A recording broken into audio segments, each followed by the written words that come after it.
अस्सलाम वालेकुम, welcome back to the YouTube channel of JK civil services.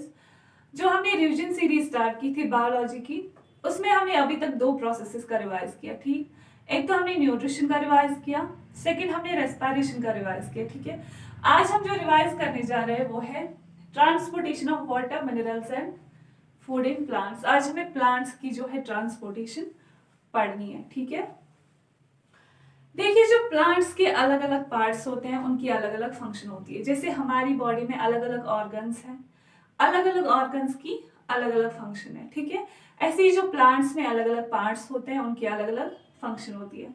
जैसे leaves देखेंगे, रूट्स देखेंगे, स्टेम्स है। ठीक है, रूट्स का जो फंक्शन होता है वो एक तो होता है मैकेनिकल सपोर्ट। सेकेंड जो रूट्स का फंक्शन है वो है Uptake of water and minerals. कहाँ से वो अपटेक करता है? वो अपने इर्द गिर्द जो सॉइल होती है वहां से वाटर और मिनरल्स को अपटेक करता है। ठीक है, लीव्स का काम क्या है? इसी तरह से लीव्स का काम है फूड को प्रिपेयर करना, जैसे हमने परसों न्यूट्रिशन में देखा था फोटोसिंथेसिस। ओके, तो लीव्स क्या करते हैं? लीव्स करते हैं फोटोसिंथेसिस। ठीक, अब फूड कहाँ पे डिपॉजिट हो गया? प्लांट के लीव्स में। ठीक है, और जो रूट्स है उन्होंने क्या किया? वाटर और मिनरल्स को अपटेक किया। ओके, अब जो वाटर, मिनरल्स और फूड है इनको इनही पार्ट्स में नहीं रहना है। क्यों नहीं रहना है? क्योंकि जो सारा प्लांट है वो फंक्शन करता है। ठीक है, तो ये सारी चीजें प्लांट के हर एक पार्ट में जानी चाहिए। ठीक है, तो जब वाटर, मिनरल्स और फूड ट्रांसफर होता है एक पार्ट से बाकी सारे पार्ट्स तक, उस ट्रांसफर होने को हम क्या कहते हैं? उसी को हम कहते हैं ट्रांसपोर्टेशन। ठीक है, अब हम ट्रांसपोर्टेशन के दो टाइप्स देखेंगे जो कि मैंने यहाँ पे लिख दिए हैं। ट्रांसपोर्टेशन के दो टाइप्स होते हैं, एक तो होता है active transport and second one is the passive transport. Active transport क्या होता है? ये वो ट्रांसपोर्ट होता है जहां पे पार्टिकल्स को मूव करना होता है। कहां से मूव करना होता है? Lower concentration to higher concentration. ठीक है, अब जब पार्टिकल्स मूव करेंगे lower concentration to higher concentration, तो उसके लिए क्या लगेगी? एनर्जी लगेगी। ठीक है, लो कंसंट्रेशन से हाई कंसंट्रेशन जाने तक एनर्जी लगती है, उसको हम कहते हैं एक्टिव ट्रांसपोर्ट। ठीक है, इसका अपोजिट जो है वो है पैसिव ट्रांसपोर्ट, जहां पे पार्टिकल्स को मूव करना होता है from high concentration to low concentration. ठीक है, जिसमें एनर्जी नहीं लगती है। क्यों नहीं लगती है? मैं आपको ऐसे एग्जाम्पल बताती हूँ। अगर हमें सीढ़ी चढ़नी होती है, ठीक है, तो चढ़ने के टाइम हमें क्या लगती है? ज्यादा एनर्जी लगती है। ठीक है, उसके अपोजिट में अगर हम सीढ़ी उतरते हैं, ठीक है, ऊपर से नीचे आते हैं, तो उसमें हमें ज्यादा एनर्जी नहीं लगती है। ये हो गया आपका ट्रांसपोर्टेशन और ट्रांसपोर्टेशन के टाइप्स। हो गए, अब हम देखेंगे जो प्लांट होता है उसमें ट्रांसपोर्टेशन कैसे होती है। ठीक है, उसमें एक तो ट्रांसपोर्ट होते हैं वाटर और मिनरल्स, दूसरा जो ट्रांसपोर्ट होता है वो होता है फूड का। ठीक है, अब हम देखते हैं जो जाइलम और फ्लोएम है, जो वस्कुलर टिश्यू है, वो कैसे करता है वाटर, मिनरल्स और फूड की ट्रांसपोर्टेशन। ठीक है, तो मैं आपको बता दूं जो वाटर एंड मिनरल्स होते हैं उसकी ट्रांसपोर्टेशन जाइलम करता है, और जो फूड होता है उसकी ट्रांसपोर्टेशन कौन करता है? फ्लोएम करता है। ठीक है, जो फूड का ट्रांसपोर्टेशन होता है उसको हम पर्टिकुलरली ट्रांसलोकेशन कहते हैं। ओके, अब जो वाटर और मिनरल्स होते हैं वो कहाँ पे प्रेजेंट होते हैं? प्लांट्स के रूट्स की सराउंडिंग में, जिसको हम सॉइल कहते हैं। सॉइल में प्रेजेंट होता है वाटर और सॉइल में प्रेजेंट होते हैं मिनरल्स। ठीक है, ये दो चीजें सॉइल में प्रेजेंट होती हैं। अब जो रूट्स होते हैं वो क्या करते हैं? वो वाटर और मिनरल्स को अपटेक करते हैं। कैसे अपटेक करते हैं? दो तरीकों से अपटेक करते हैं। ओके, दो तरीकों से ट्रांसपोर्टेशन होता है किनका? वाटर और मिनरल्स का। एक तो होता है रूट प्रेशर, दूसरा होता है ट्रांसपायरेशन। ठीक है, अब रूट प्रेशर और ट्रांसपायरेशन क्या होता है? पहले हम आते हैं रूट प्रेशर पे। ठीक है, जो प्लांट्स में रूट्स होते हैं, रूट्स में रूट हेयर्स प्रेजेंट होते हैं। ठीक है, छोटी छोटी हेयर्स प्रेजेंट होते हैं, उनको हम रूट हेयर्स कहते हैं। उनका काम क्या होता है? उनका काम होता है वाटर और मिनरल्स को एब्सॉर्ब करना। ओके, अब जब रूट हेयर्स मिनरल्स को एब्सॉर्ब करते हैं, ये अब अपहिल प्रोसेस है या डाउनहिल प्रोसेस है? मिनरल्स को अपटेक करना क्या है?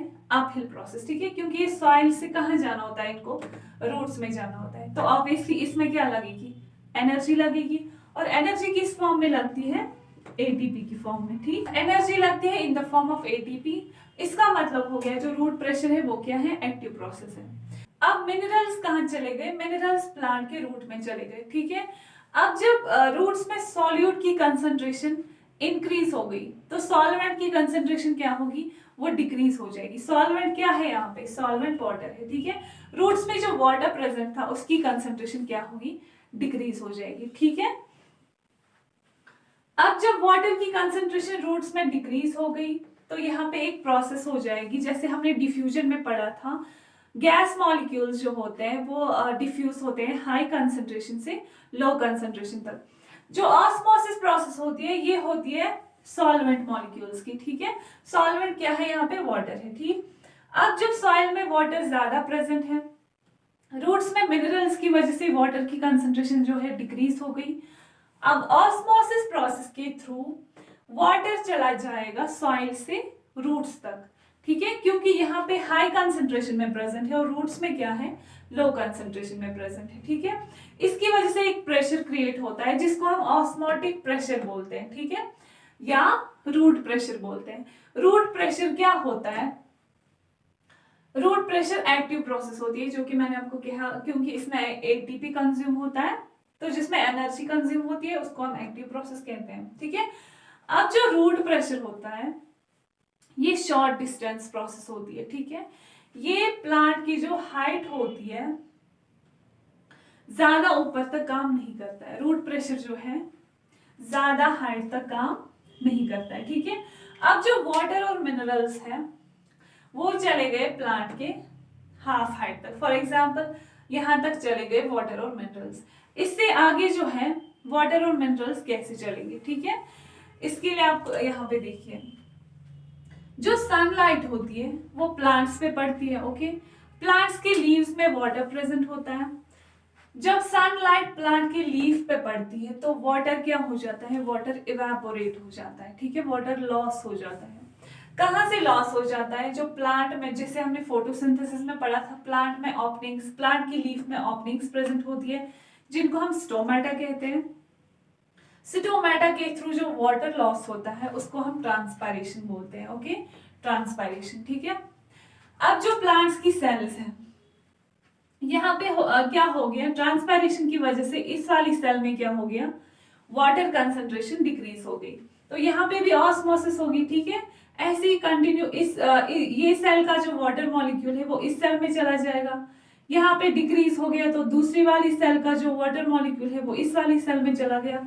तो इसकी वजह से जो है, इसकी वजह से ऑस्मोसिस हो जाती है। ठीक है, कंटिन्यूअसली ऑस्मोसिस हो जाती है जिसकी वजह से एक पुल क्रिएट हो जाता है जिसको हम सक्शन प्रेशर कहते हैं। ठीक है, एक पुल क्रिएट हो जाता है जिसकी वजह से वाटर और मिनरल्स जो है वो प्लांट के ऊपर तक पहुंच जाते हैं। ठीक है, प्लांट की जो शूट होता है उसमें पहुंच जाते हैं। ओके, यहाँ पे जो एक पुल क्रिएट होता है किसकी वजह से? ऑस्मोसिस की वजह से, उसको हम ट्रांसपायरेशनल पुल कहते हैं। और ये सारी प्रोसेस जो होती है रूट से लेकर प्लांट के बाकी पार्ट्स तक जो वाटर और मिनरल अपटेक होता है इसको हम बोलते हैं एसेंट ऑफ सैप। ठीक है, ये हो गया आपका जाइलम कैसे करता है वाटर और मिनरल्स का ट्रांसपोर्टेशन।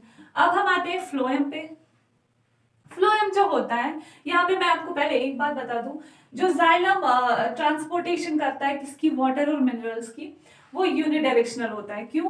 क्योंकि वो रूट से चला जाता है शूट तक, नीचे से चला जाता है ऊपर तक, इसलिए यूनिडायरेक्शनल होता है। अब जब यहाँ पे हम आएंगे, फ्लोएम जो करता है फूड की ट्रांसपोर्टेशन। फूड कहाँ पे प्रेजेंट होता है? लीव्स में प्रेजेंट होता है। ठीक है, जब फोटोसिंथेसिस हो गई, जब फूड बन गया, जब लीफ में फूड डिपॉजिट हो गया, उसको अब कहाँ चले जाना है? फूड के डाउनवर्ड, प्लांट के डाउनवर्ड भी और प्लांट के अपवर्ड भी। प्लांट का जो नीचे वाला हिस्सा है वहां पे भी चले जाना है और प्लांट का जो ऊपर वाला हिस्सा है वहां भी चले जाना है। ठीक है, इसलिए जो फूड का डायरेक्शन होता है, जो ये वाला फ्लो होता है वो बाई डायरेक्शनल होता है। ठीक है, फूड का जो ट्रांसपोर्टेशन है वो बाई डायरेक्शनल होता है। ठीक, अब हम आते हैं यहाँ पे, फूड लीफ पे डिपॉजिट है। ठीक है, अब इसको चले जाना है फूड प्लांट के बाकी पार्ट्स तक भी। ये जो फूड है ये फ्लोएम में चला जाता है और इसके लिए क्या लगती है, इसके लिए इसको एटीपी लगते हैं, ठीक है। इसलिए जो है फूड का कहाँ चले जाना, फ्लोएम तक चले जाना, ये होती है एक्टिव प्रोसेस, ठीक है, क्योंकि इसमें एनर्जी कंज्यूम होती है। अब फूड कहाँ चला गया, फ्लोएम में चला गया, ठीक है। अब जो फ्लोएम में वाटर कंटेंट है वो कम है, ठीक है। जो जाइलम में वाटर कंटेंट है, जाइलम ऑलरेडी क्या कर रहा है, वाटर को अपटेक कर रहा है। यहाँ पे वाटर कंसंट्रेशन ज्यादा है और जो यहाँ पे बीच में वाटर कंसंट्रेशन है वो कम है। यहाँ पे भी सेम प्रोसेस हो जाएगा, ऑस्मोसिस, ठीक है। वाटर चला जाएगा हाई कंसंट्रेशन से लो कंसंट्रेशन, और जो यहाँ पे फूड है ये अपने साथ इसको ऊपर वाले हिस्से में ले जाएगा, ठीक है। ये ऑलरेडी वाटर मिनरल्स को अपटेक कर रहा है, जाइलम जो कर रहा है वो वाटर और मिनरल्स को ऑलरेडी अपटेक कर रहा है, इसके साथ साथ ये फूड को भी अपटेक करेगा, ठीक है।